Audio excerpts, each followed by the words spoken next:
तो आज हम लोग सेकंड लॉ ऑफ थर्मोडायनेमिक्स से स्टार्ट कर रहे हैं। पहली बात, सेकंड लॉ की अपने को जरूरत क्यों पड़ी? सेकंड लॉ ऑफ थर्मोडायनेमिक्स की जरूरत इस वजह से पड़ी क्योंकि प्रॉब्लम क्या हो रही थी, आपके पास फर्स्ट लॉ ऑफ थर्मोडायनेमिक्स से ये तो पता चल जा रहा था एक फॉर्म ऑफ एनर्जी दूसरी फॉर्म ऑफ एनर्जी में कन्वर्ट हो जाती है, लेकिन ये नहीं पता चलता था कि डायरेक्शन ऑफ हीट फ्लो क्या होगा, किस डायरेक्शन में हीट फ्लो करनी चाहिए, उसके बारे में कोई इंफॉर्मेशन नहीं देता था। जैसे कोई भी चीज मैंने गर्म करके रखी हुई है, एटमॉस्फेयर में छोड़ता हूं, कुछ टाइम में ठंडी हो जाती है, तो ये जो डायरेक्शन है हीट फ्लो की डायरेक्शन, कि गर्म से ठंडा क्यों हुआ, ये तो पता चला कि गर्म गर्म से ठंडा हो सकता है, तो जो होगा हीट कन्वर्ट हो सकता है, हीट ट्रांसफर हो सकता है। हीट ट्रांसफर होगा तो इंटरनल एनर्जी में चेंज हो सकता है। इस चीज के बारे में फर्स्ट लॉ ऑफ थर्मोडायनेमिक्स बोल देता है कि एनर्जी की वन फॉर्म दूसरे फॉर्म में कन्वर्ट हो सकती है। लेकिन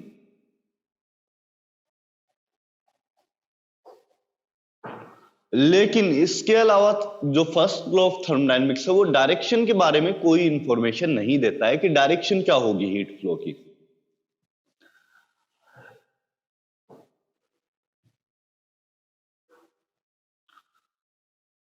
तो इसके बारे में डायरेक्शन देने के लिए हमें सेकंड लॉ ऑफ थर्मोडायनेमिक्स की तरफ जाना पड़ा। सेकंड लॉ से बेसिकली डायरेक्शन का आइडिया नहीं लगता, थर्ड लॉ पे जाके डायरेक्शन का आपको आइडिया लगेगा। So first law of thermodynamics का सबसे बड़ा ड्रॉबैक क्या था? ये डायरेक्शन ऑफ हीट फ्लो के बारे में नहीं बताता था। जैसे आपने आइस रखी हुई है, वो सेम टेम्परेचर पर रखे रखे मेल्ट कर जाती है। आइस रखी हुई है, सेम टेम्परेचर पर मेल्ट कर जाती है। और आप देखिए, अगर आपको आइस को फास्ट मेल्ट कराना है तो आप हीट दीजिए। अब वो हीट टेम्परेचर बढ़ाने में तो यूज नहीं हो रही है। यूजुअली अब तक हम लोग क्या बोलते आ रहे थे कि मैंने एक वेसल लिया, एक कंटेनर लिया, इसको अगर मैं हीट सप्लाई कर रहा हूं या तो वो वर्क डन में चला जाएगा, ऐसा ही बोलते आ रहे थे, या तो वो वर्क डन में चला गया। ये मैंने कोई भी रैंडम गैस लिया, इसको मैंने हीट सप्लाई किया Q, तो या तो वो वर्क डन में जाएगा या आपका इंटरनल एनर्जी को चेंज करने में काम आएगा। दो बातें। लेकिन यहां मैंने एक तीसरी बात की, अगर मैंने आइस रखा हुआ है, मैंने आइस रखा है, ये जो आइस है इसको अगर मैं हीट सप्लाई करता हूं तो क्या होगा? टेम्परेचर चेंज नहीं होगा, जो पानी बनेगा उसका भी टेम्परेचर 0 डिग्री ही रहेगा। लेकिन जैसे जैसे आप हीट सप्लाई करोगे आइस मेल्ट होने लगेगी। जैसे जैसे मैं हीट सप्लाई करता हूं आइस के ब्लॉक को, ये आइस धीरे धीरे मेल्ट होने लगेगी, लेकिन जब तक आइस कंप्लीटली मेल्ट ना हो जाए तब तक आपका टेम्परेचर सेम 0 डिग्री सेल्सियस ही रहेगा। सो टेम्परेचर अगर मुझे चेंज करना है तो मुझे पहले इसको कंप्लीटली मेल्ट करना पड़ेगा, तभी टेम्परेचर चेंज हो सकता है। टेम्परेचर चेंज करने के लिए पहले इस ब्लॉक को कंप्लीटली मेल्ट करना पड़ेगा, तभी मैं टेम्परेचर चेंज कर पाऊंगा। ओके? हाँ। सो अब आप यहां पर क्या बोल सकते हो कि हीट किसी अदर फॉर्म में भी जा सकती है, दैट इज एंट्रोपी बढ़ाने में काम आ सकती है। बेसिकली आइस के अंदर एक रेगुलर पैटर्न था, एटम्स अपनी फिक्स पोजीशंस पर थे, लेकिन जैसे जैसे मैं वाटर में गया, वाटर में क्या हुआ? कुछ गड़बड़ हुआ, रैंडमनेस शायद ज्यादा मिलने लगेगी। या सॉलिड से लिक्विड पे जाऊं, वाटर आइस का एग्जांपल छोड़ देना क्योंकि उसमें थोड़ा सा एक और गड़बड़ भी आता है। सॉलिड को मेल्ट करके अगर मैं लिक्विड पर जाता हूं तो यूजुअली रैंडमनेस बढ़ेगी, और रैंडमनेस बढ़ेगी तो मतलब हीट किसी और फॉर्म में जा रही है, दैट इज एंट्रोपी, रैंडमनेस बढ़ाने में काम आ रही है। ऐसा भी हो सकता है ना? तो यहां पर आपके पास एंट्रोपी की, कल मैंने डिफाइन किया था entropy is the degree of randomness, तो ये पहले वर्डिंग में लिख लो, entropy is degree of randomness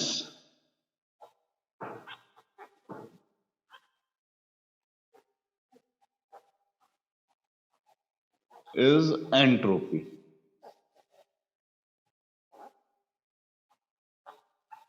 degree of randomness is entropy, ठीक है। So entropy is basically degree of randomness. अब आपके पास सेकंड लॉ ऑफ थर्मोडायनेमिक्स क्या बोलता है कि एंट्रोपी हम लोग निकाले कैसे। तो कल मैंने आपको बताया, शायद del S of system plus del S of surrounding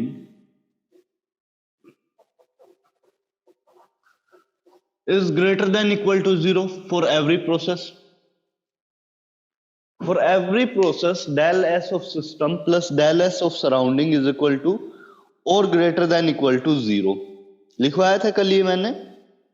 हाँ, तो यहां से आपको जो चीज समझ में आएगी वो ये है कि एंट्रोपी हमेशा इंक्रीज होगी। यूनिवर्स का कोई भी प्रोसेस हो रहा हो, एंट्रोपी जर्नल अगर हम लोग जाएंगे तो अगर स्पॉन्टेनियस प्रोसेस है, स्पॉन्टेनियस तो वर्ड सही नहीं है, यूनिवर्स का एंट्रोपी कंटिन्यूअसली इंक्रीज होता है। प्रोसेस के अंदर हो सकता है सिस्टम का एंट्रोपी ऐसा हो सकता है कि डिक्रीज करे या इंक्रीज करे, लेकिन यूनिवर्स का एंट्रोपी हमेशा इंक्रीज करेगा। सो आप एक लाइन लिख सकते हैं, entropy of the universe is continuously increasing. System या सराउंडिंग में हो सकता है कि पॉजिटिव नेगेटिव हो जाए, लेकिन यूनिवर्स में हमेशा इंक्रीज ही होगा, डिक्रीज नहीं होगा, ठीक है। यूनिवर्स का एंट्रोपी ऑलवेज इंक्रीजिंग रहेगा, कभी डिक्रीजिंग की तरफ नहीं जाएगा। सो एक लाइन लिख लेना, entropy of the universe is always increasing.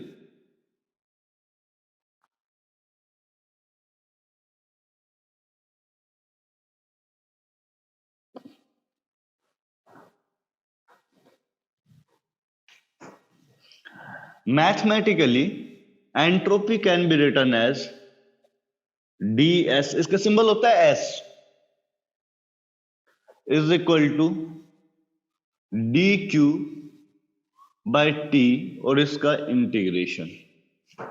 ds is equal to dq by t, total s is equal to integration of dq by t।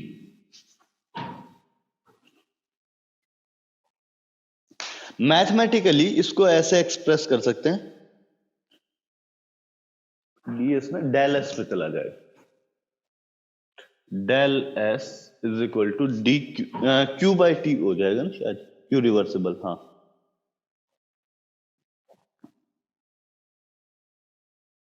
ठीक है।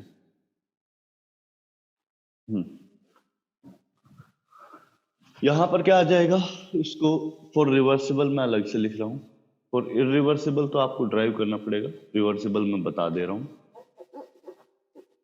पहले। For reversible process del S is equal to D Q is equal to del Q divide by T. बड़ा simple सा, कुछ नहीं। ये क्या किया मैंने मैथमेटिकली अगर मैं बोलूं तो डेल और डी में क्या फर्क होता है? डी बहुत ही ज्यादा छोटा होता है। डी बहुत ही ज्यादा छोटा होता है, आद्या को पता है, बहुत अच्छा आद्या। डी बहुत ज्यादा छोटा होता है। मैथमेटिकली ये ऐसा था, इंटीग्रेशन साइन था, हाँ। मैथमेटिकली अगर मैं इस साइड इंटीग्रेट करता हूं तो डी क्यू को मैंने क्या लिख दिया, डेल क्यू। टेम्परेचर को एज इट इज रखा क्योंकि कांस्टेंट टेम्परेचर पर मैं एंट्रोपी चेंज देख रहा हूं। मैंने जैसे फेज ट्रांजिशन का एग्जांपल दिया, वहां पर आपका क्या होता है, टेम्परेचर चेंज नहीं होता है। तो टेम्परेचर चेंज नहीं हो रहा है, उस केस में मैं चेक कर रहा हूं, ठीक है। रिवर्सिबल प्रोसेस में अज्यूम करके चलेंगे कि टेम्परेचर चेंज नहीं हो रहा है अभी के लिए, बाद में बताऊंगा कैसे अगर क्वेश्चन आ जाए तो क्या करना है। तो पहली चीज ये रहेगी, इसका फॉर्मूला क्या है रिवर्सिबल के लिए, बड़ा सिंपल सा है, लिख लीजिए।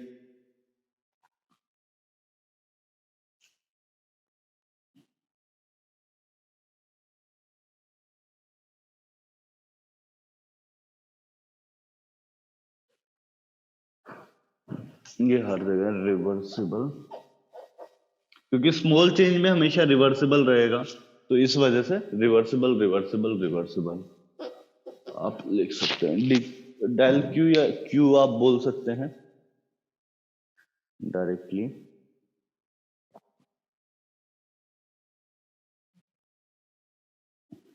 डेल क्यू भी बोलने की जरूरत नहीं है, डी क्यू को इंटीग्रेट करेंगे तो Q by T, Q reversible wording, क्योंकि हीट तो हमेशा ट्रांसफर ही होता है, हीट का कोई फिक्स वैल्यू नहीं होता है कि हीट का मतलब एग्जिस्टेंस बिना ट्रांसफर के हो पाए। तो हीट तो ट्रांसफर ही है, यहां से एनर्जी यहां ट्रांसफर हो रही है, उसी चीज को हीट ट्रांसफर बोलते हैं।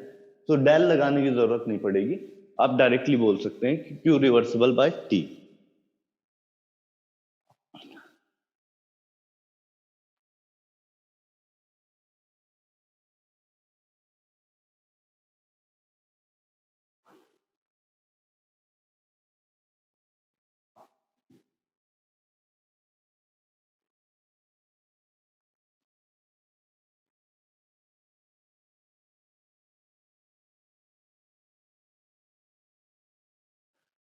ये जैसे ही नोट डाउन हो जाए बता देना आद्या।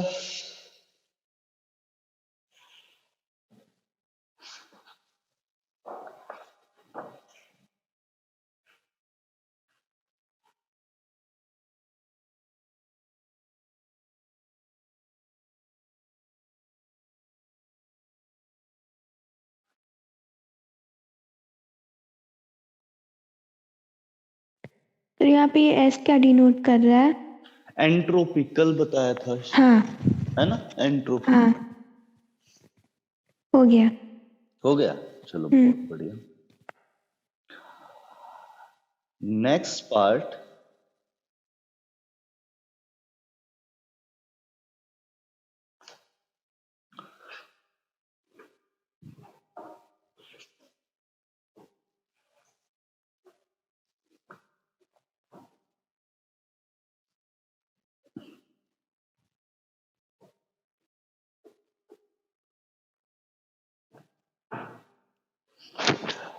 फॉर फेज ट्रांजिशन अगर मैं लिखूं,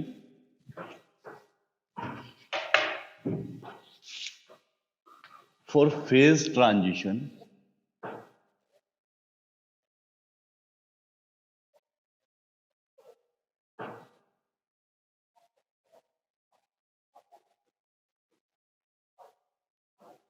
फेज ट्रांजिशन मतलब एक फेज से दूसरे फेज में कन्वर्ट हो रहा है। जैसे मैंने मेल्टिंग ऑफ आइस का एग्जांपल लिया, सॉलिड को लिक्विड में कन्वर्ट करना, लिक्विड को गैस में कन्वर्ट करना, तो वो फेज ट्रांजिशन होता है। फेज ट्रांजिशन के अंदर आप दो चीज देखिए। पहला चीज जो हम लोगों को देखना है वो ये है कि डेल्टा एच क्या होता है। डेल्टा एच इसमें लिखा जाता है दो तरह से, fusion and delta H vaporisation, कई बार सब्लिमेशन भी आ जाता है। डेल्टा एच फ्यूजन क्या है? डेल्टा एच हम लोग डिनोट करते हैं किसके लिए? एंथैल्पी के लिए हम लोग एच यूज करते थे term. So delta H is the enthalpy change during fusion. Enthalpy क्या था? एंथैल्पी था heat transfer at constant pressure. Constant pressure पर जो हीट ट्रांसफर होता है उसे ही हम लोग डेल्टा एच बोलते थे, एंथैल्पी चेंज बोलते थे। Delta H basically, delta H is equal to heat transfer at constant pressure.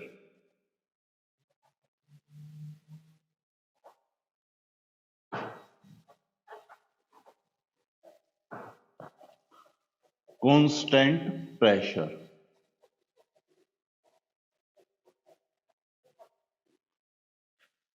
Heat transferred at constant pressure is known as delta H. Delta H of fusion ये क्या होगा? Heat transferred at constant pressure during fusion. Fusion मतलब melting. Basically fusion का मतलब क्या हुआ? Solid को liquid में कन्वर्ट करने की प्रोसेस को हम लोग क्या बोलते हैं? फ्यूजन। फ्यूजन बेसिकली मेल्टिंग है।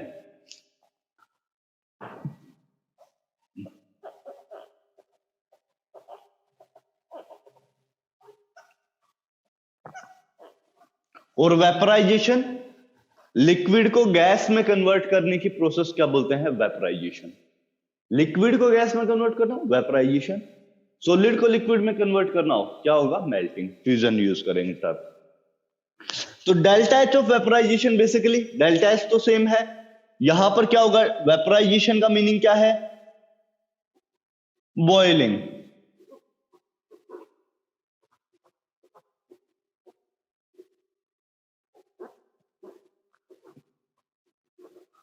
वेपराइजेशन का सिंपल मीनिंग क्या है बॉइलिंग।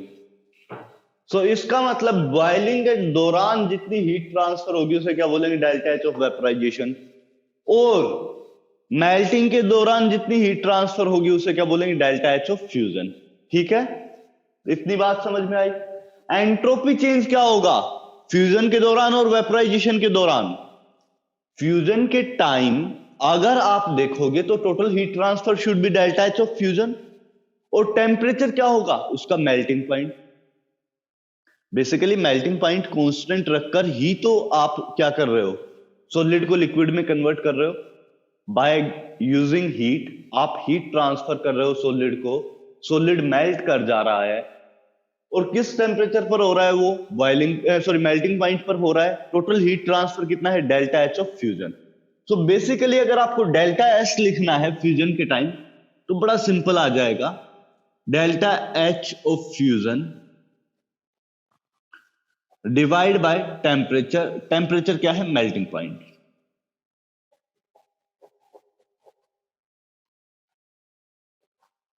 नहीं, फेज ट्रांसफर की जो रिएक्शन होगी, फेज ट्रांसफर मतलब सॉलिड से लिक्विड में कन्वर्ट हो जाए या लिक्विड से गैस में कन्वर्ट हो जाए, या ऐसा भी हो सकता है सॉलिड से डायरेक्टली गैस में कन्वर्ट हो जाए। तो फेज ट्रांसफर के दौरान डेल्टा एस की वैल्यू कितनी आएगी delta H of fusion divide by temperature melting point बोल सकते हो, या ऐसे बोल सकते हो delta S is equal to delta H of vaporisation divide by temperature boiling point. Temperature क्या होगा इस केस में मेल्टिंग पॉइंट, उस केस में बॉइलिंग पॉइंट। तो इतनी बात लिखिए और पूछिए कुछ डाउट आया तो इतने पार्ट में। Pranav yes sir. कोई डाउट आया इस पार्ट में? Yes sir. बताओ नहीं आया? ठीक है चलो कोई बात नहीं।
इतना जैसे ही नोट डाउन हो जाए बता देना एक बार।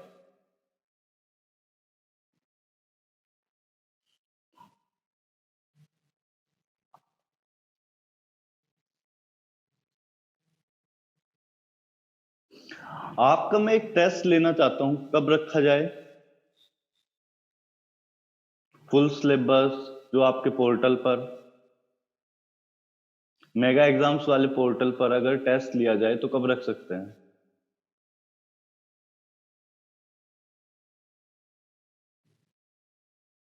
नहीं कोई जवाब नहीं दे रहे हैं। चलो कोई बात नहीं। आप जब बोले। तो इस संडे को मैं ओपन कर दूंगा, आप लोग ऐसा कीजिए कि उसको एटलीस्ट अटेम्प्ट कीजिए और मुझे एक परफॉर्मेंस का आइडिया लग जाएगा। टेस्ट में 60 क्वेश्चंस होंगे, 60 क्वेश्चंस अब तक के सिलेबस से। सब पूरा सिलेबस? पूरा अब तक का। ओके।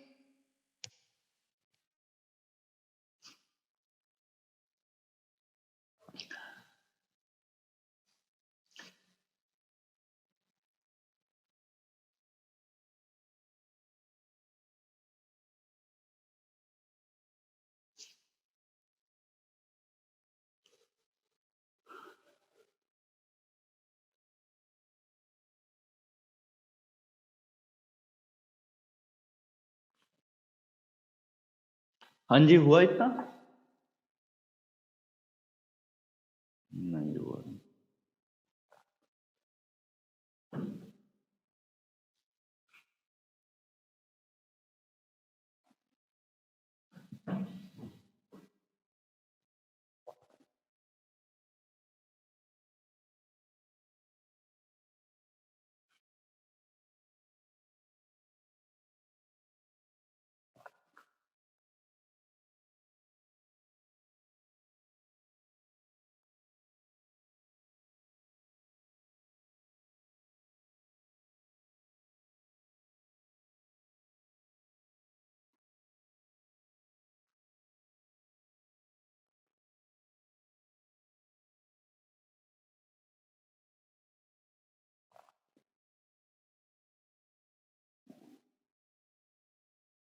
हो गया। हो गया।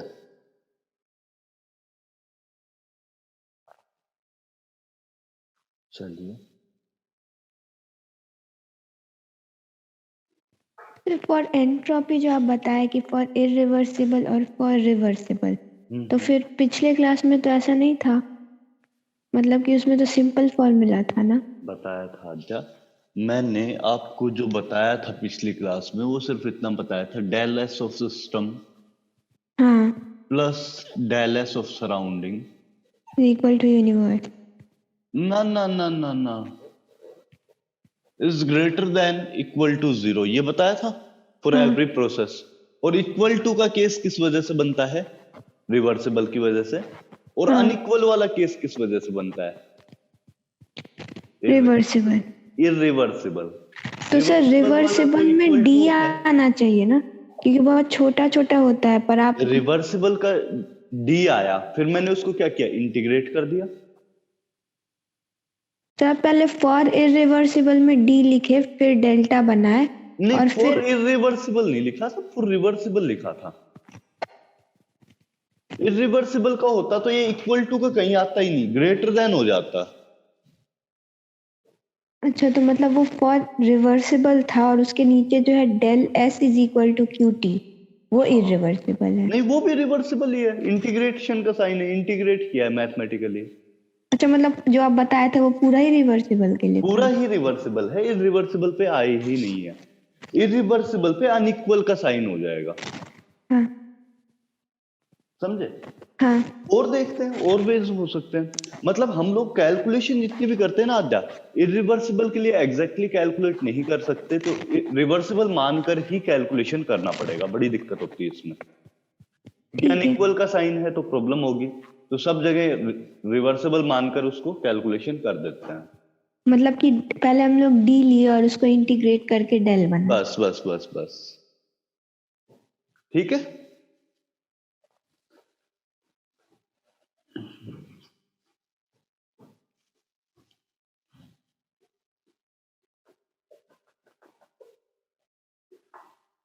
सो फेज ट्रांसफॉर्मेशन अपना हुआ। अब आपके पास कोई भी रैंडम प्रोसेस आ जाए तो उस केस में हम लोग कैसे करेंगे कैलकुलेशन?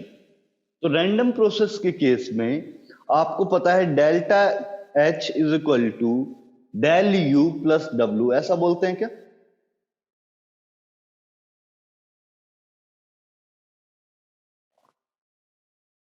अगर मैं कोई आइडियल गैस लेता हूं, पहली बात आइडियल गैस इस प्रोसेस के लिए होना जरूरी है, तो होगा क्या, कोई भी आइडियल गैस मैंने ली, आइडियल गैस ले रहा हूं, उसके लिए मैं क्या बोल रहा हूं, delta H is equal to del U plus W, ऐसा होता है। और डेल्टा एच को मैं क्यों लिख सकता हूं बेसिकली, डेल यू की वैल्यू कितनी, डेल एच को पहले मैं लिखता हूं D Q small, D Q is equal to D U plus W. Work done को अगर मैं रिवर्सिबल केस में लिखूं सिंपली तो कैसा लिखा जाता है, D Q is equal to D U plus, आपको याद होगा हम लोगों ने आइसोथर्मल वाले केस में ड्राइव किया था N R T by T. Work done क्या है, इसको क्या लिख देते हैं N R D T. Work done को एन आर डेल्टा टी लिखते आ रहे थे, वर्क डन को एन आर डेल्टा टी हम लोगों ने लिखा था, तो उसी चीज को मैंने यूटिलाइज किया, एन आर डी टी लिख दिया। अब इस पूरी इक्वेशन को मैं टी से डिवाइड कर देता हूं क्योंकि मुझे डी क्यू बाई टी निकालना है, तो मैं पूरी इक्वेशन को डी डब्ल्यू बाई टी और plus N R delta T, N R D T divide by T, पूरी इक्वेशन को मैंने टी से डिवाइड कर दिया। अब देखो रिवर्सिबल के लिए, सॉरी डी यू है यहां पर, D U, D Q by T, D U की वैल्यू कितनी होगी, डी यू की आपकी वैल्यू होती है N C V D T. Delta T होता अगर लार्ज चेंज होता, यहां पे डी यू लिया है स्मॉल चेंज, तो N C V D T divide by T plus N R D T divide by T. इसको एक बार इंटीग्रेट करो, इसको एक बार इंटीग्रेट करके देखो, ln का टर्म आएगा,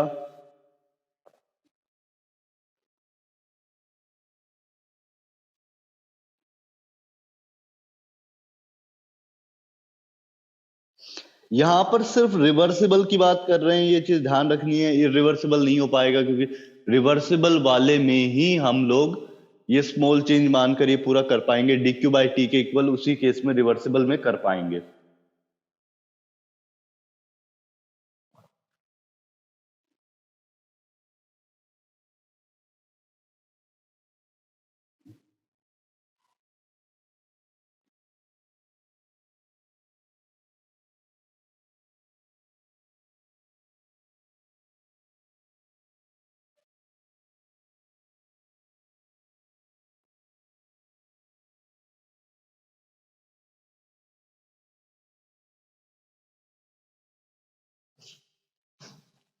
कितना आ जाएगा,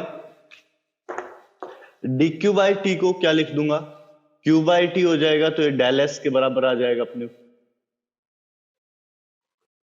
ये पार्ट अपना डेल एस के बराबर चला जाएगा। Del S is equal to, इसको क्या लिखेंगे, N C V L N T two divide by T one,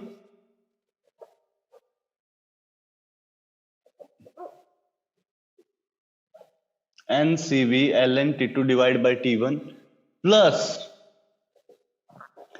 N R L N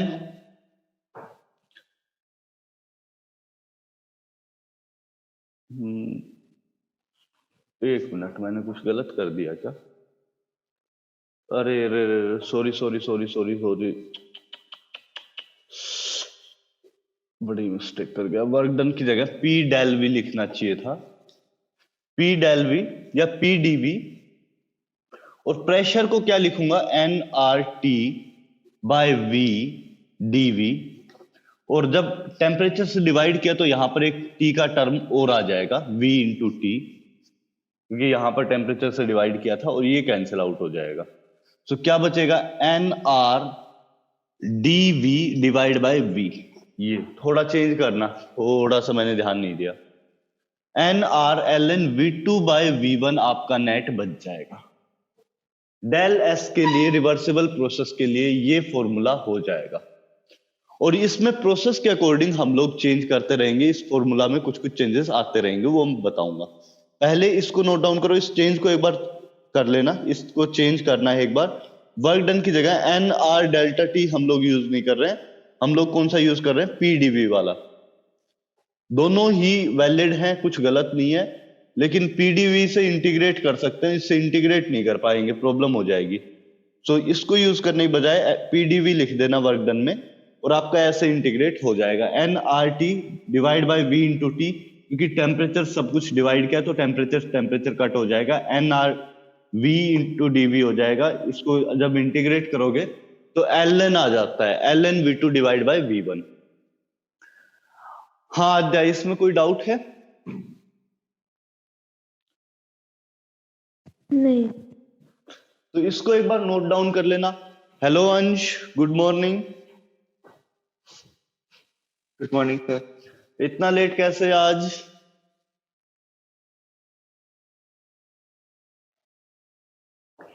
इतना लेट कैसे हो गए अंश?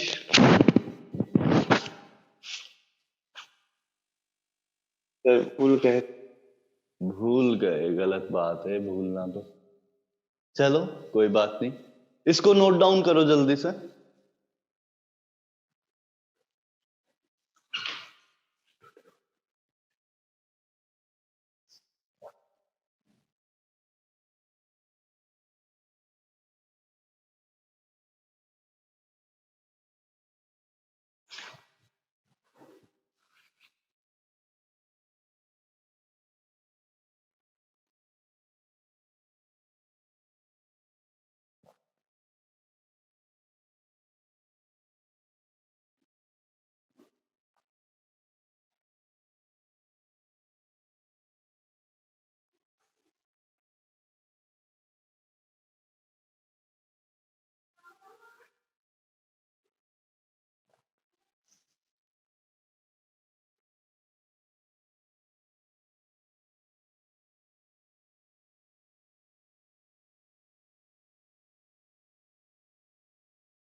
हो गया।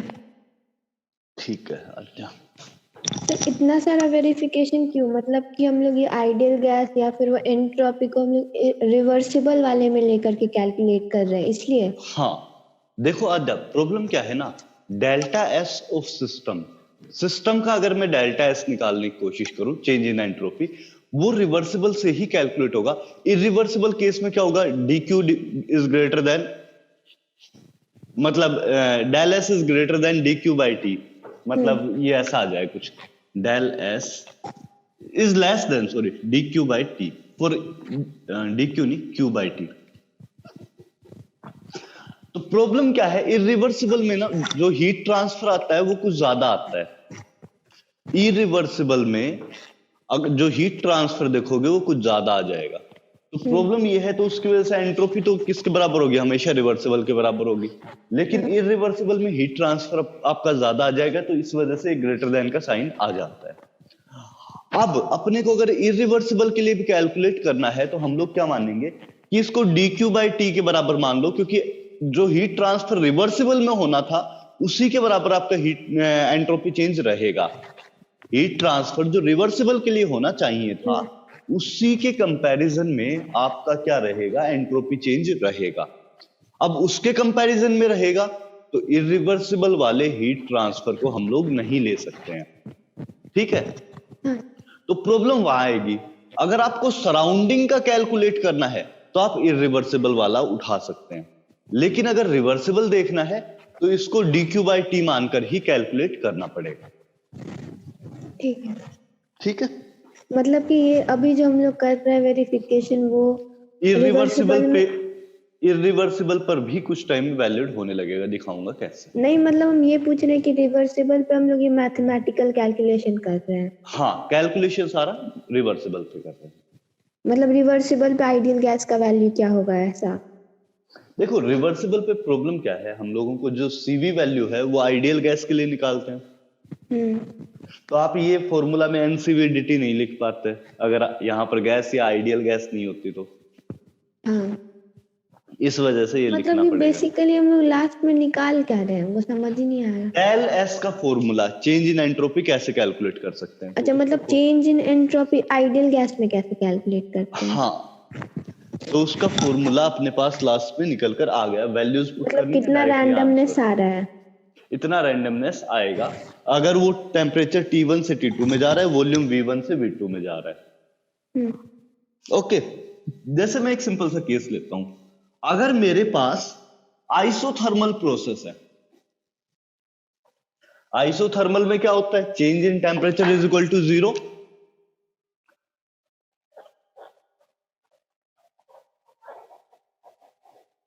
अगर मैं आइसोथर्मल प्रोसेस ले रहा हूं तो यहां पर क्या हो जाएगा, change in temperature is equal to 0, तो ये वाली टर्म 0 हो जाएगी क्या, T2/T1।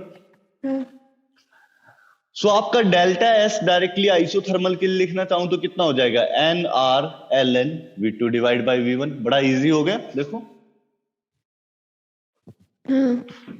आइसोथर्मल रिवर्सिबल, ये चीज और लिख लेना नहीं तो कंफ्यूज कर जाओगे। आइसोथर्मल रिवर्सिबल के लिए डेल्टा एस कितना आ जाएगा, NR/V2/V1। बिकॉज आइसोथर्मल पर टेम्परेचर सेम है तो आप सिंपली लिख सकते थे, नहीं तो प्रॉब्लम हो जाती।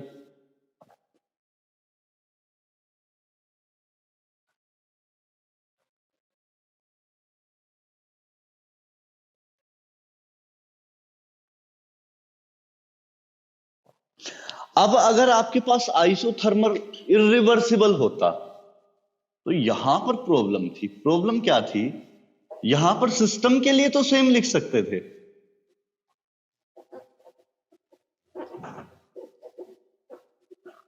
लेकिन सराउंडिंग वाला पार्ट प्रॉब्लम करता, क्योंकि सिस्टम के लिए बेसिकली हीट ट्रांसफर कितना है, आप रिवर्सिबल वाला ही ले सकते हैं। सो यहां पर कितना हो जाएगा, NR/LN/V2/V1। लेकिन डेल्टा एस ऑफ सराउंडिंग की बात करूं तो यहां पर जो हीट ट्रांसफर है उसे P डेल V लेना पड़ेगा। इरिवर्सिबल के लिए बड़ा सिंपल सा फॉर्मूला होता है, pressure into change in volume should be equal to work done, और work done is equal to heat transfer. तो हीट ट्रांसफर कितना हो जाएगा, P del V divide by temperature. ये आपका सराउंडिंग के लिए आ जाएगा डेल्टा एस।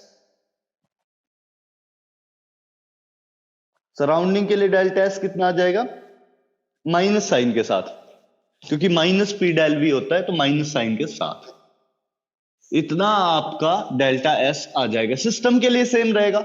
अब सिस्टम प्लस सराउंडिंग करूं तो सिस्टम और सराउंडिंग का बराबर नहीं है, तो ओवरऑल यूनिवर्स का एंट्रोपी इंक्रीज होगा। सिस्टम और सराउंडिंग के लिए बराबर नहीं है तो इस वजह से ओवरऑल यूनिवर्स का एंट्रोपी इंक्रीज होगा।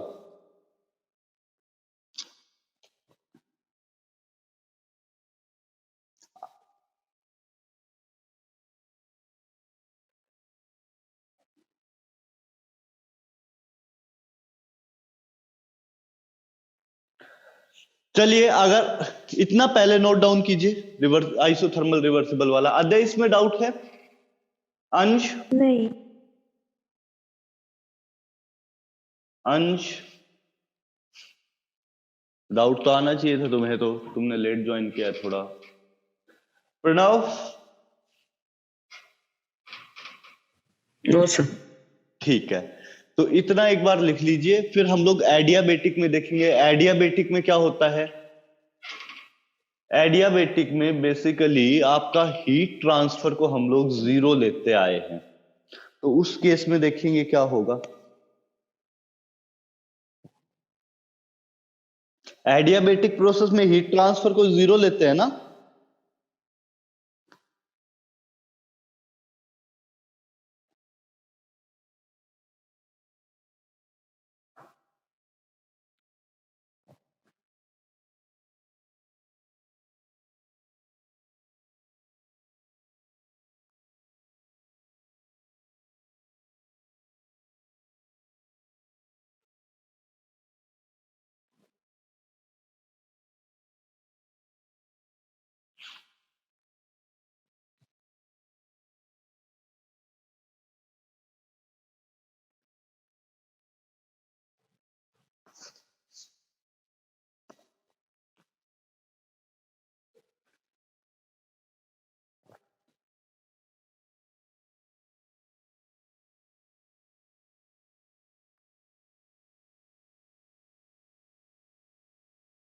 ये जैसे ही नोट डाउन हो जाए एक बार बोल देना।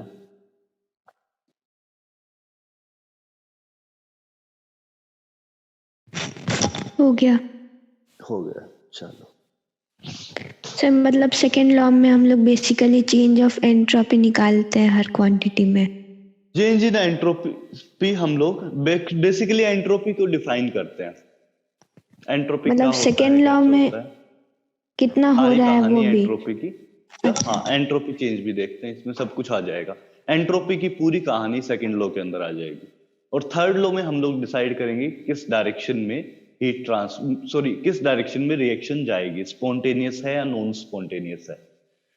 तो यहां पर अगर मैं एडियाबेटिक प्रोसेस लेता हूं, देखो एडियाबेटिक रिवर्सिबल लेता हूं,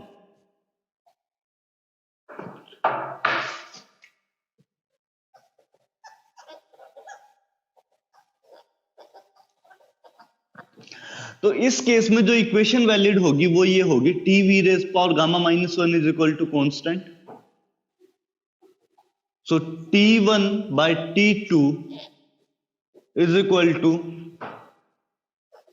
we two raise to power gamma minus one divide by V one raise power gamma minus one is equal to constant.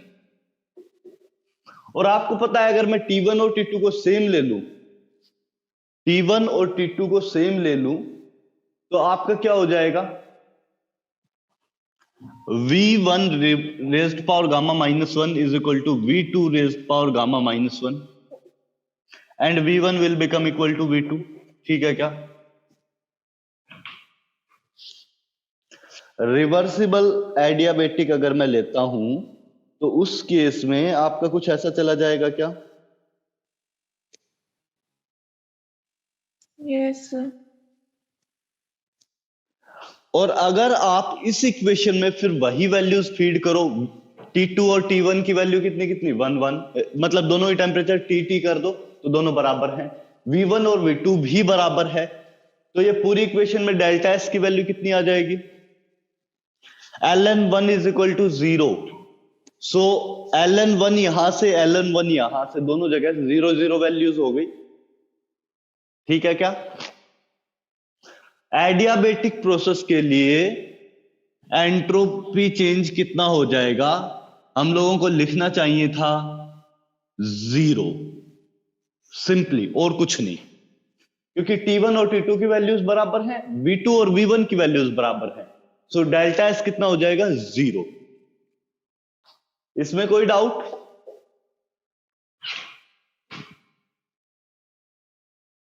बताइए नहीं। इस पार्ट में कोई डाउट आया क्या आपको। नहीं आया, बहुत बढ़िया।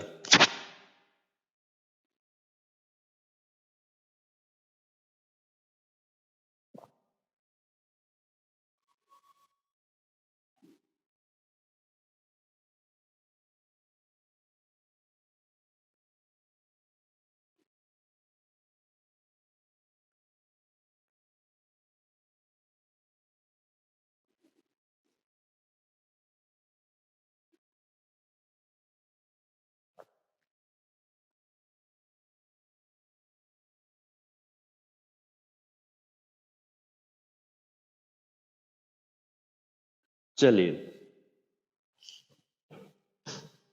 ये नोट डाउन जैसे ही हो जाए बता देना, कुछ नहीं है, सिंपल सा है।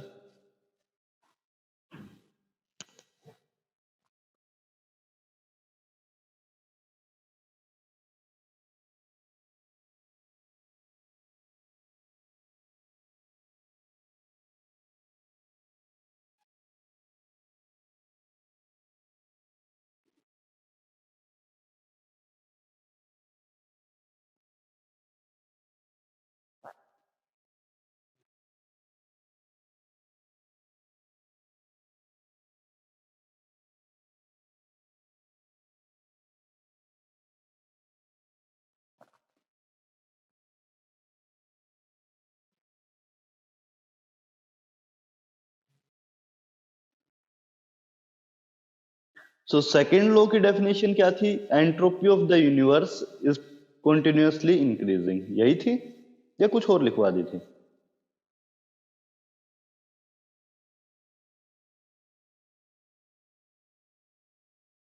सर यही था। हम्म,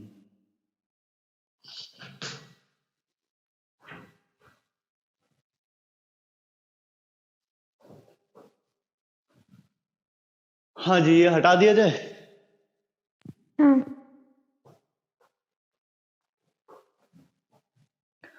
third law of thermodynamics tells us about spontaneity of the reaction. Reaction की डायरेक्शन क्या होगी?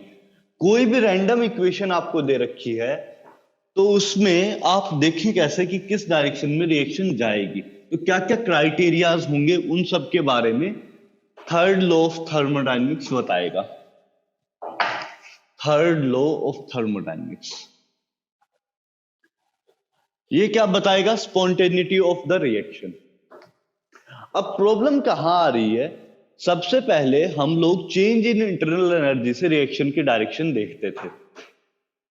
जो स्टार्टिंग थर्मोडायनेमिक्स हम लोग शुरुआत किए थे साइंटिस्ट लोग, तो उस केस में क्या करते थे कि देखते थे कि चेंज इन एंट्रोपी अगर पॉजिटिव आ रहा है, मतलब सिस्टम का अगर नुकसान हुआ, सिस्टम अगर एनर्जी दे रहा है, तो उस केस में यूजुअली हम लोग मान लेते थे कि रिएक्शन क्या होगा? इंटरनल एनर्जी अगर कम हो रहा है तो हम लोग बोलते थे कि स्टेबिलिटी ज्यादा आ रहा है, तो रिएक्शन फॉरवर्ड डायरेक्शन में जाएगा। अगर रिएक्शन में इंटरनल एनर्जी कम हो रहा है तो रिएक्शन फॉरवर्ड डायरेक्शन में जाएगा। लेकिन कुछ टाइम में प्रॉब्लम करने लगा। प्रॉब्लम किस वजह से करने लगा? क्योंकि इंटरनल एनर्जी को मेजर करने का कोई क्राइटेरिया नहीं था। तो हम लोग क्या मानते थे? पहले हीट ट्रांसफर के इक्वल मान लिया करते थे, लेकिन बाद में चेक किया तो अपना ये अलग आता था। हीट ट्रांसफर का वैल्यू अलग था, इंटरनल एनर्जी अलग था, क्योंकि heat transfer is equal to आपके किसके बराबर है? एंथैल्पी। और एंथैल्पी क्या है? Heat transfer at constant pressure. तो वहां पर वैल्यू कुछ अलग आ रहा था, एनसीवीडीटी, मतलब internal energy plus work. Work का फैक्टर इंपॉर्टेंट फैक्टर हो जाता है। अब हम लोगों को डेल एच से हम लोग रिएक्शन देखने लगे कि रिएक्शन किस डायरेक्शन में जाएगी, ये चीज हम लोग डिसाइड करने लगे डेल्टा एच से। लेकिन फर्दर प्रॉब्लम आने लगी। फर्दर क्या प्रॉब्लम आने लगी कि डेल्टा एच से भी हम लोग सही से प्रिडिक्ट नहीं कर पा रहे थे कि रिएक्शन किस डायरेक्शन में जाएगी। तो और दिक्कत, अब भी दिक्कत है। तो हम लोगों ने एक नया क्राइटेरिया माना। वो नया क्राइटेरिया क्या था? हम लोगों ने एक नया फंक्शन निकाला, गिब्स फ्री एनर्जी। जो वर्ड है वो ये है, गिब्स फ्री एनर्जी।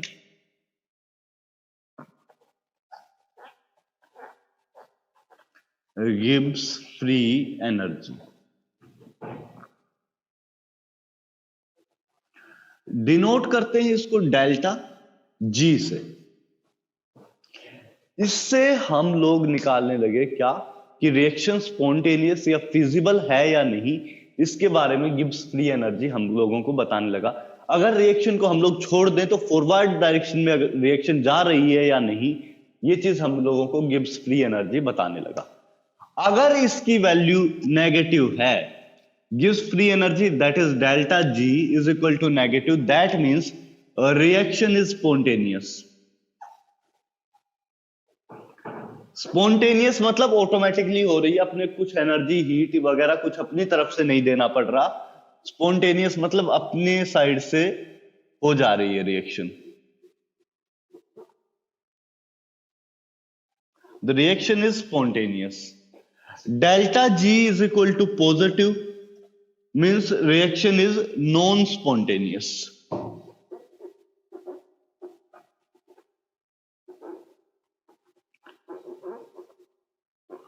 तो डेल्टा जी का अगर पॉजिटिव वैल्यू आता है तो रिएक्शन क्या हो जाएगी? नॉन स्पॉन्टेनियस हो जाएगी। स्पॉन्टेनियस किस केस में? नेगेटिव के केस में। डेल्टा जी पॉजिटिव के केस में क्या होगा? Non spontaneous. और डेल्टा जी कैलकुलेशन के लिए एक फॉर्मूला दे दिया, delta G is equal to delta H minus T del S. Del S आपको पता है, डेल्टा एच आपको पता है, डेल्टा जी, तीनों चीजें डिफाइन कर चुका हूं। तो अगर इनकी वैल्यू पुट करके डेल्टा एच की, टेम्परेचर की और डेल्टा एस की, आप डेल्टा जी जो निकालोगे वो अगर नेगेटिव आ रहा है तो रिएक्शन स्पॉन्टेनियस होगी, अदरवाइज रिएक्शन नॉन स्पॉन्टेनियस होगी। ठीक है,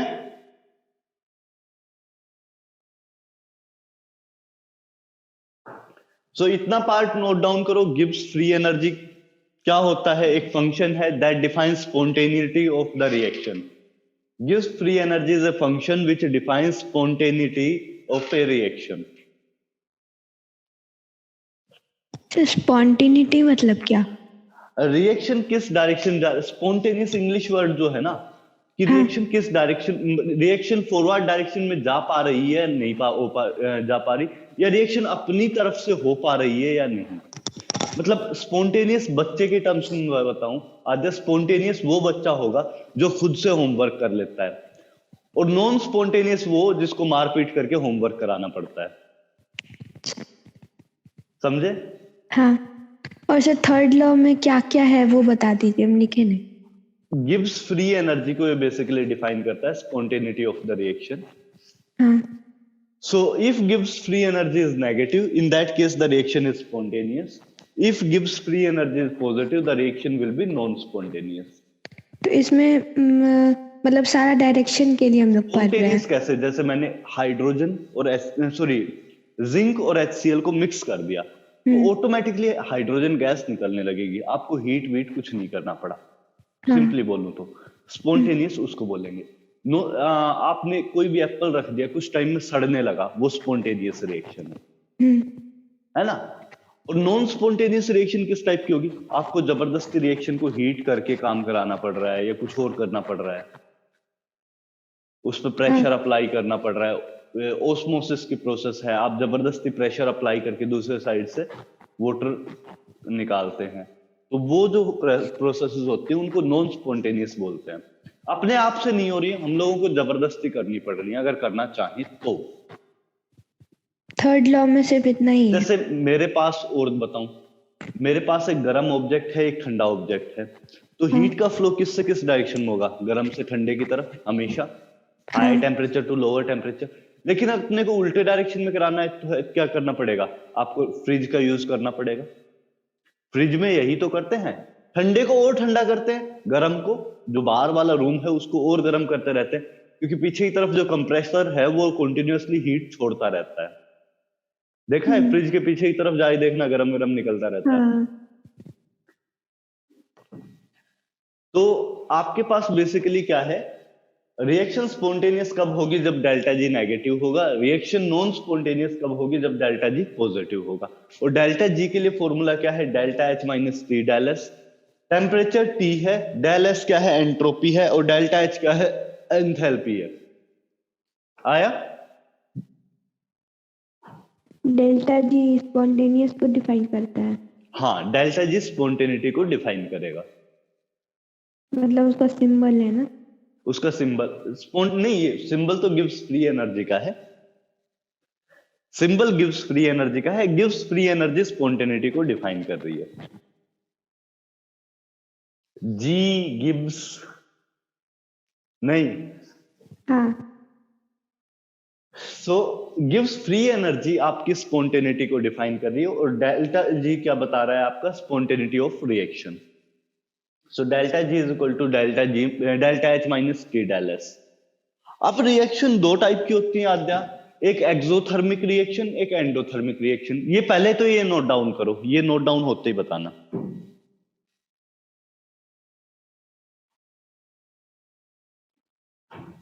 ये पहले आप नोट डाउन कर लीजिए, फिर बताइए।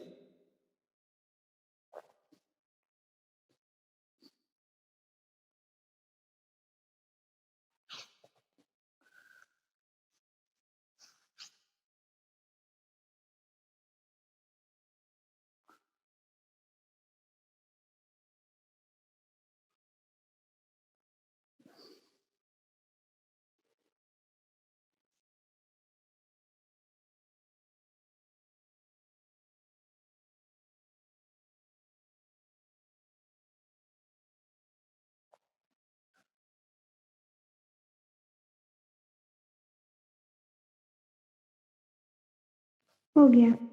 हो गया।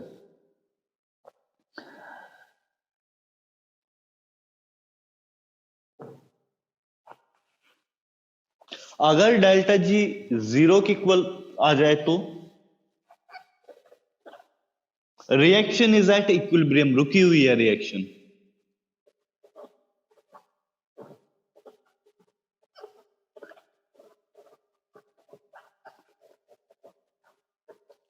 रिएक्शन इक्विलिब्रियम पे होगी जब delta G is equal to 0 होगा।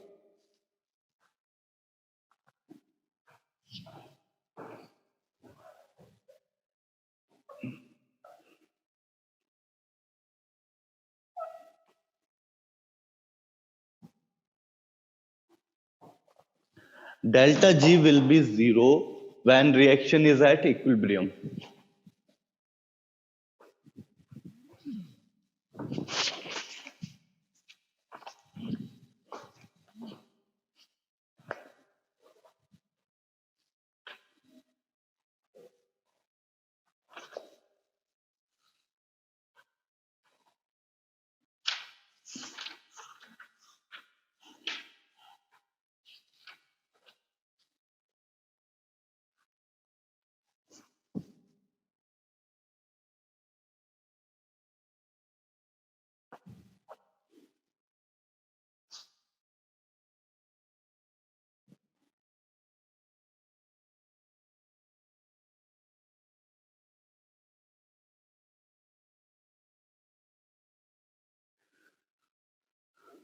तो मेल्टिंग ऑफ आइस भी स्पॉन्टेनियस होना चाहिए।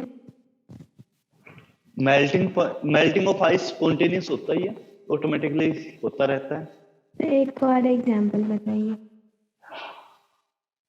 एक और एग्जांपल, मैंने एक चाय का कप लिया, हम्म, गरम चाय का कप है, कुछ टाइम में रख दो, ठंडा हो जाएगा automatically. Without giving extra heat. अपने आप ठंडा होता रहता है चाय का कप।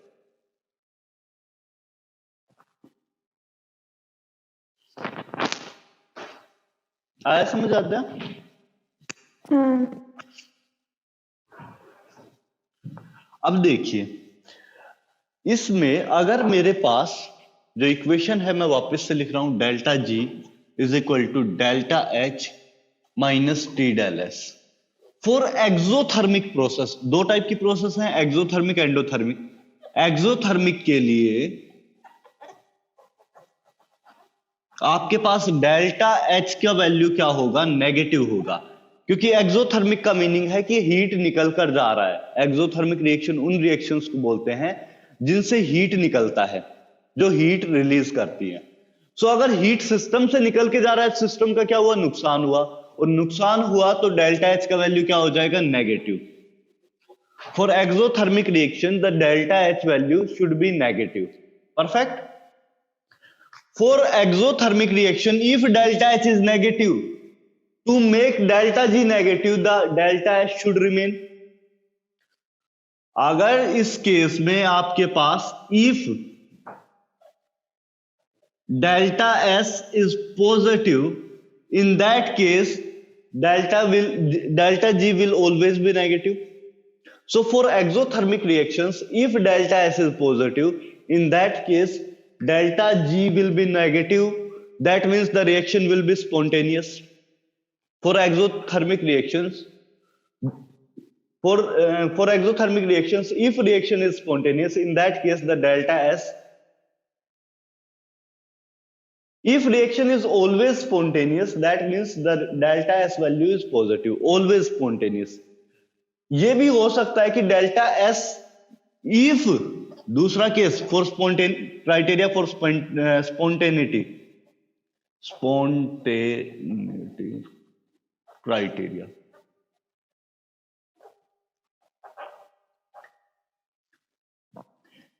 इफ दूसरा कंडीशन क्या? If delta S is positive, always spontaneous.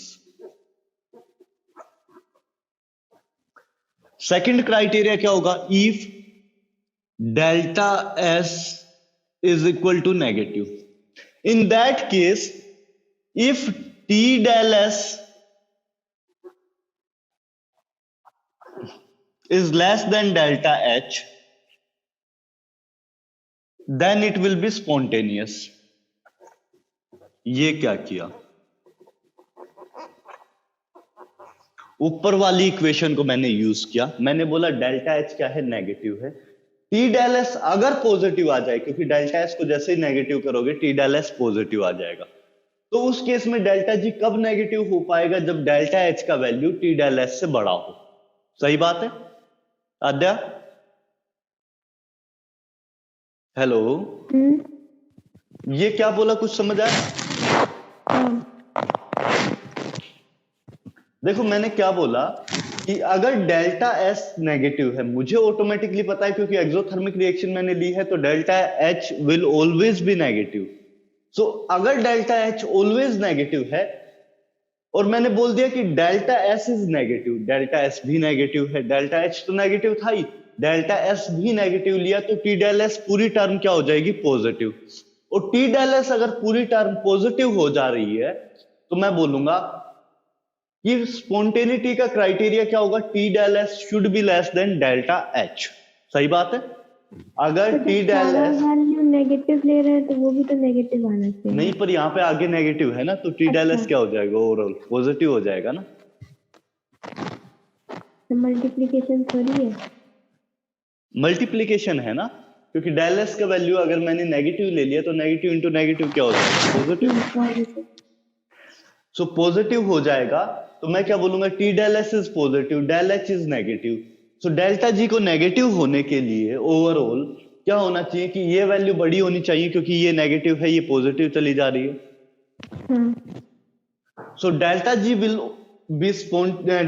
Will be negative in this case when delta H is greater than T del S. ठीक है क्या?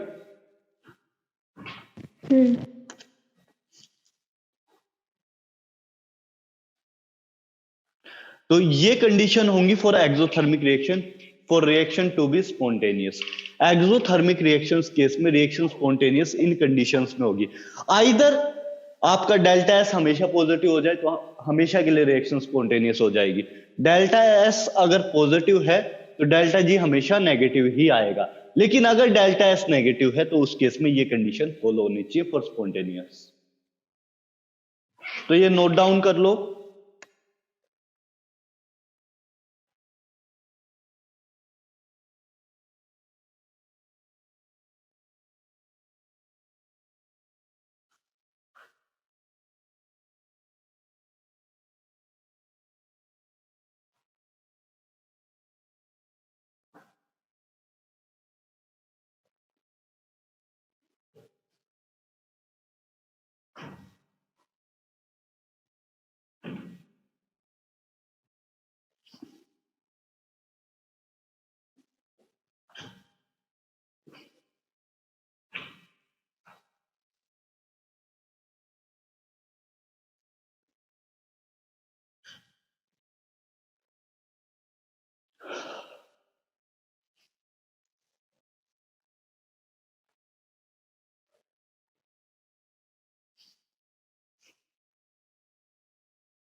हो गया।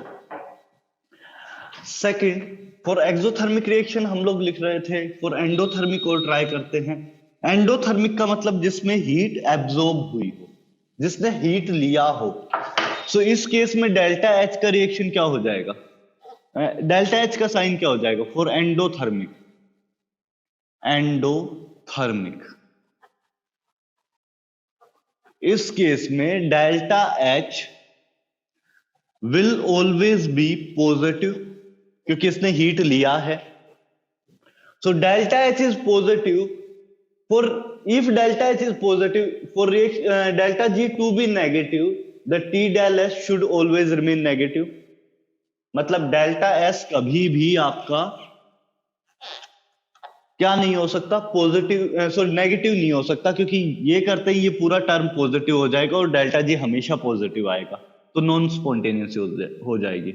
Delta S should be positive and in that case also the T del S should be greater than delta H, तभी आपका reaction spontaneous हो पाएगा. देखिए क्या किया, डेल्टा एच मैंने क्या लिया, पॉजिटिव लिया.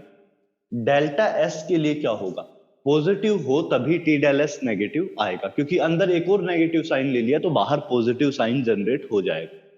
सो डेल्टा एस भी पॉजिटिव होना चाहिए. डेल्टा एस आपका पॉजिटिव आया. जैसे ही मैंने डेल्टा एस को पॉजिटिव लिया, आपको दूसरा फैक्टर देखना पड़ेगा. दूसरा फैक्टर क्या है कि टी डेल एस को डोमिनेट करना चाहिए डेल्टा एच के ऊपर. डोमिनेट करेगा तभी इसकी वैल्यू नेगेटिव में ओवरऑल रहेगी, क्योंकि डेल्टा एच तो क्या है, पॉजिटिव है. टी डेल एस क्या होना चाहिए, नेगेटिव है, तो नेगेटिव वैल्यू ज्यादा होगी तभी आपका क्या हो पाएगी, ओवरऑल डेल्टा जी नेगेटिव हो पाएगी. So overall delta G negative कब होगी, when T del S value is greater than delta H. ये स्पॉन्टेनिटी का क्राइटेरिया हो गया. इस केस में सिर्फ एक क्राइटेरिया है. एंडोथर्मिक के लिए अगर T del S is greater than delta H, in that case the reaction will be spontaneous, otherwise the reaction will be non-spontaneous. आया समझ या नहीं आया, बताओ एक बार. आद्या, अंश, आर्यन. आर्यन तो आज आया नहीं, वो शादी में एंजॉय कर रहा है. तो कौन, अंश तो है, आशय नहीं, वो दूसरा वाला आर्यन. तो खैर, आयुष समझ आया?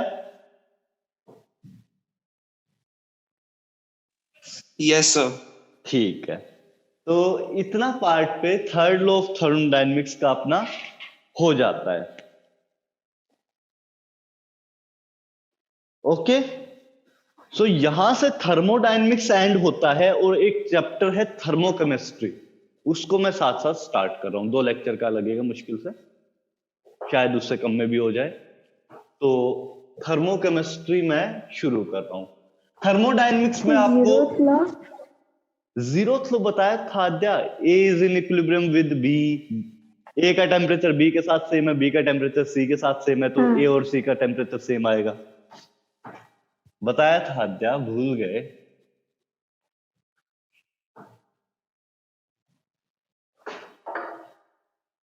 हाँ जी. तो मैं क्या बता रहा था, मुझे बताना था थर्मोकेमिस्ट्री शुरू करना था. थर्मोकेमिस्ट्री मुझे शुरू करना था.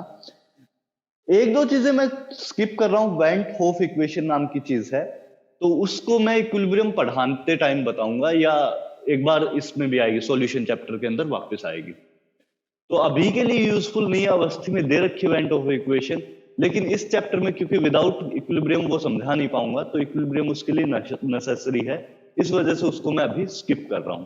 ठीक है,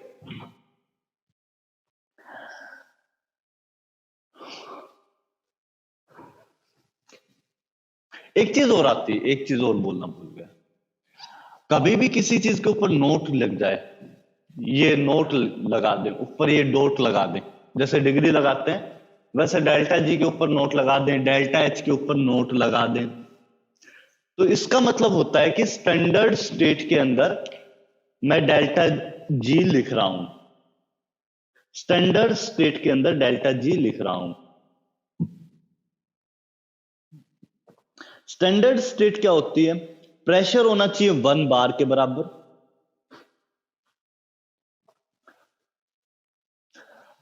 स्टैंडर्ड स्टेट का मतलब कितना, प्रेशर इज इक्वल टू 1 बार.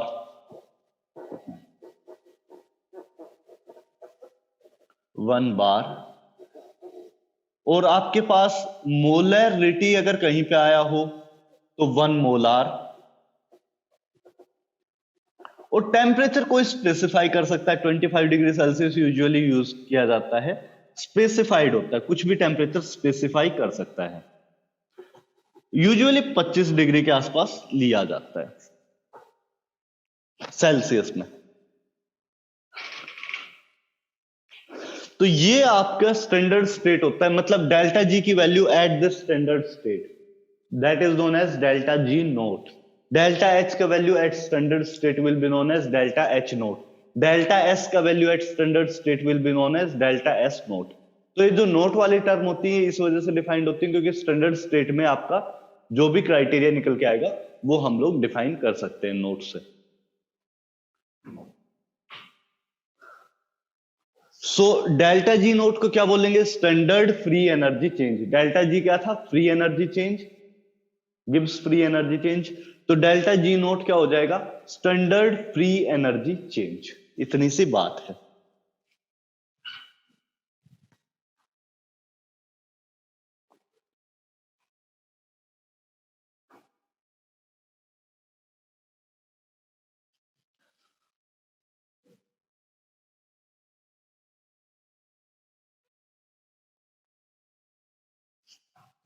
हुआ? ये जैसे ही नोट डाउन हो जाए बता देना।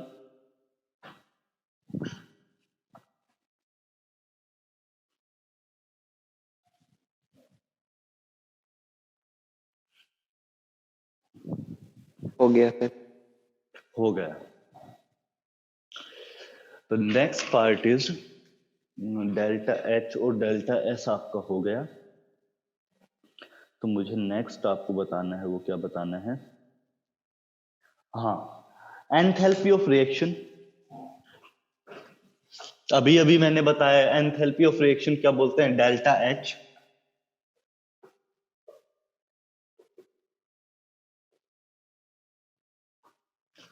एंथैल्पी ऑफ रिएक्शन को हम लोग क्या बोलते आ रहे हैं? Delta H. Delta H, simply delta H लिख रखा हो तो उसको क्या बोलेंगे? Enthalpy of reaction.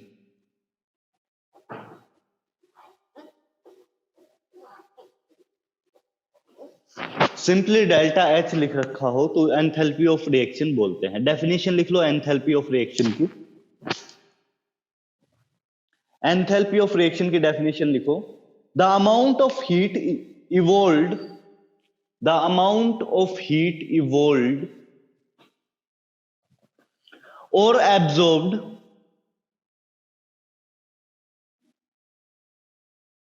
amount of heat evolved or absorbed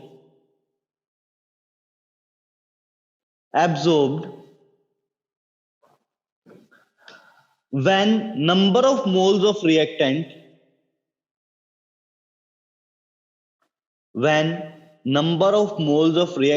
react completely, when number of moles of reactant react completely,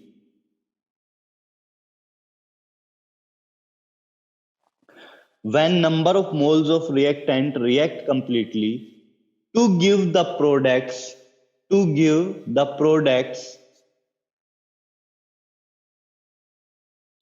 to give the product, to give the product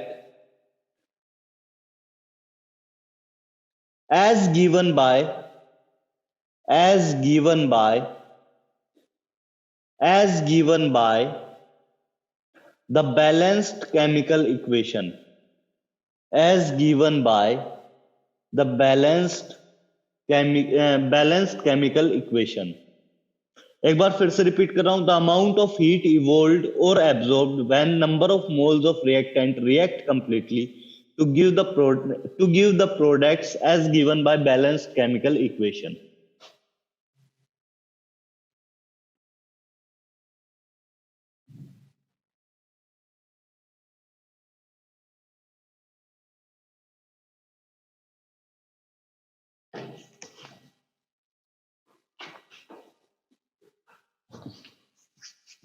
ठीक है, हुआ सबका?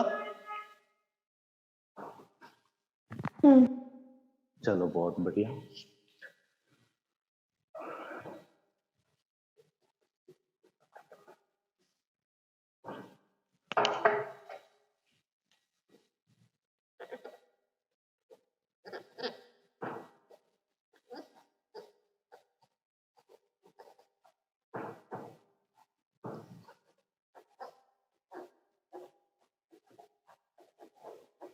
एंथैल्पी ऑफ एनी सब्सटेंस या enthalpy of substance क्या कहलाता है? हम लोग अब तक डेल्टा एच निकालते आ रहे थे क्योंकि डेल्टा एच का कैलकुलेशन पॉसिबल है। ये क्या है? चेंज इन एंथैल्पी।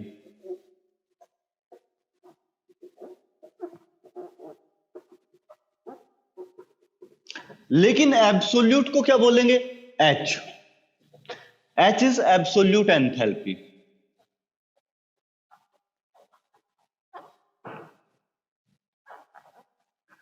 और इसकी वैल्यू हम लोग नहीं निकाल सकते। एब्सोल्यूट एंथैल्पी की वैल्यू हम लोग नहीं निकाल सकते। डेल्टा एच तो कैलकुलेट कर सकते हैं, लेकिन एब्सोल्यूट एंथैल्पी हम लोग नहीं निकाल सकते। इसकी कोई फिक्स वैल्यू होती है for any substance eight a particular in a particular state, लेकिन एग्जैक्ट वैल्यू हम लोग नहीं निकाल सकते।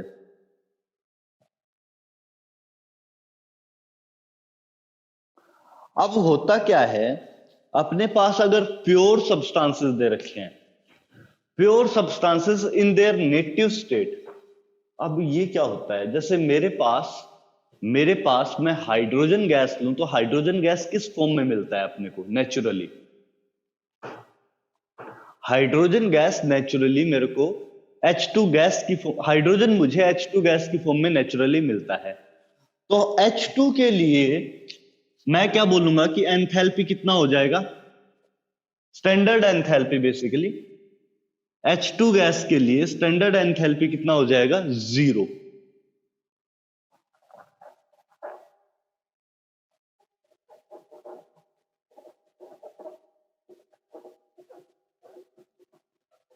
नेटिव स्टेट में 0 बोलेंगे। कार्बन अगर ग्रेफाइट की फॉर्म में मिलता है 0। कार्बन ग्रेफाइट की स्टेट फॉर्म में मिलता है। फोस्फोरस ब्लैक फोस्फोरस की फॉर्म में मिलता है। Black phosphorus thermodynamically most stable form होती है, अगेन 0। जो जो नेटिव स्टेट होता है उसमें क्या होता जाएगा? 0। सल्फर रोम्बिक में मिलता है,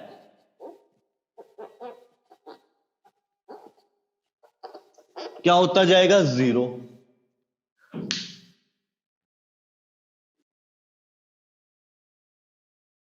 फॉर प्योर सब्सटेंसेस, तो इसको मैं लिखवा दूं क्या? एक बार लिखवा ही देता हूं। पहले इतनी बात लिख लीजिए, फिर मैं इसको वर्डिंग में लिखवा देता हूं।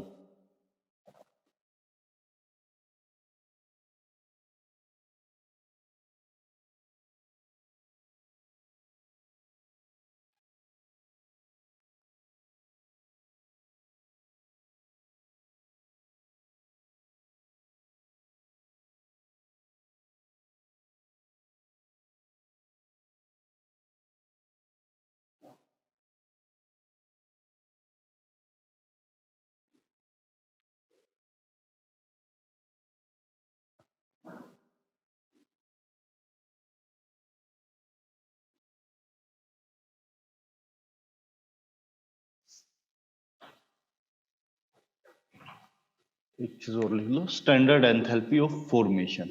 एक वर्ड फॉर्मेशन और ऐड कर देना, क्योंकि H2 गैस के लिए किस रिएक्शन के लिए डिफाइन कर रहे हो? तो फॉर्मेशन की रिएक्शन के लिए हम लोग डिफाइन कर रहे हैं। नेचुरली जिस फॉर्म में मिलता हो उस फॉर्म में आपका कितना हो जाएगा? 0।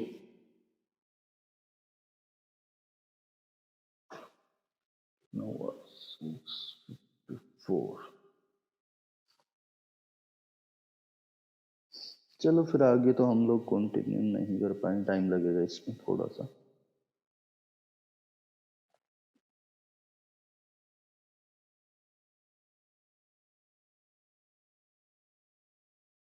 बोर्न हैबर साइकिल मैंने कराई थी, आपको याद है?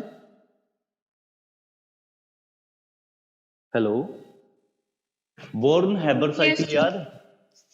वो यहां भी आती है। वो जो कैलकुलेशंस है वो यहां भी सिखाई जाती हैं।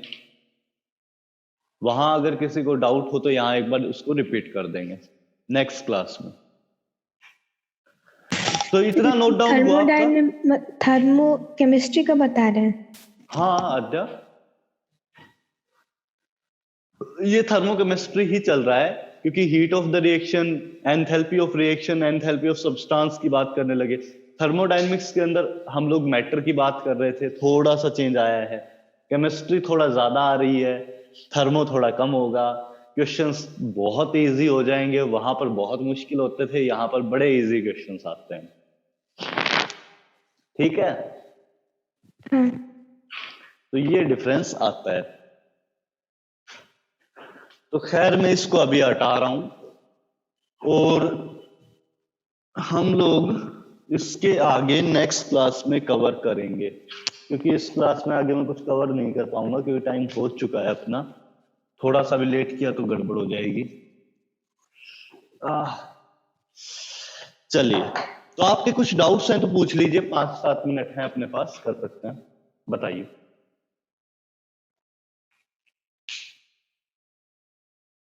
श्रेया, आपके डाउट नहीं आ रहे आजकल?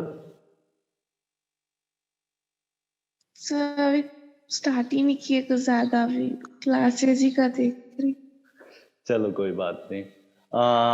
आशय, आपका तो कोई भी डाउट नहीं आया आज तक। आशय? नहीं, ठीक है, कोई बात नहीं। तो आप लोगों को बेसिकली अभी थोड़ा सा ज्यादा मेहनत करनी चाहिए। मेहनत बेसिकली टाइम ज्यादा इन्वेस्ट करना मेहनत नहीं है, एनालाइज करना मेहनत है। आप जो भी गलती करो उसको एनालाइज जरूर करना।